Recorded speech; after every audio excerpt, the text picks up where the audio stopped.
खखुआइल बा। ए सखी जब से गवना करा के सखी लाइल बा, अभी उतने राजा जी खखुआइल बा। लागे बड़ी लाजर सखी, लागे बड़ी लाजर सखी, उन्हें कर रहनिया देख के पाजा में पकड़ के सोइया सुतेले टंगरिया देख के। पाजा में पकड़ के राजा जी सुतेले टंगरिया देख के।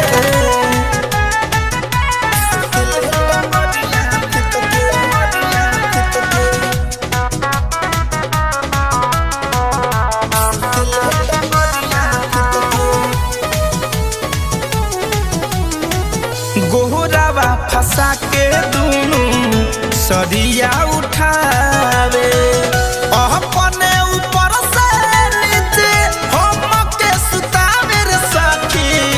गोहरावा फंसा के दूनु सरिया उठावे,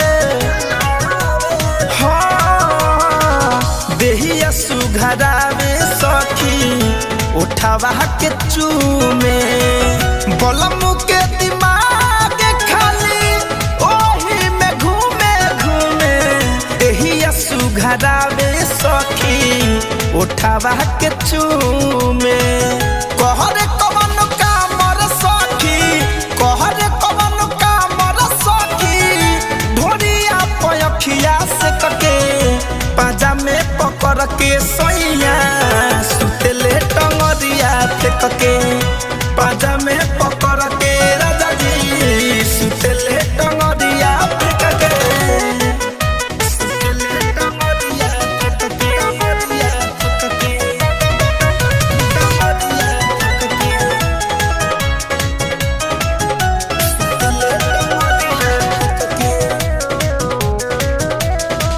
सती जब देहिया में तो तनिको न छोरे, सूती घुमा के मुहावा तो लगे झक झोर रे सखी। सती जब देहिया में तो तनिको न छोरे रे सखी।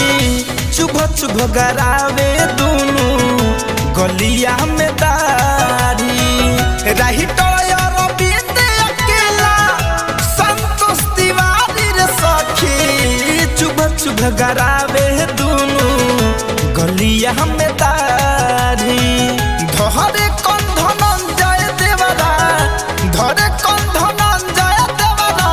खीरकी से हंसे देख के पाजा में पकड़ के सोइया सुतेले टंगरिया देख के। पाजा में पकड़ के राजा जी सुतेले टंगरिया देख के। गीत संगीत रिकॉर्डिंग स्टूडियो दिल्ली।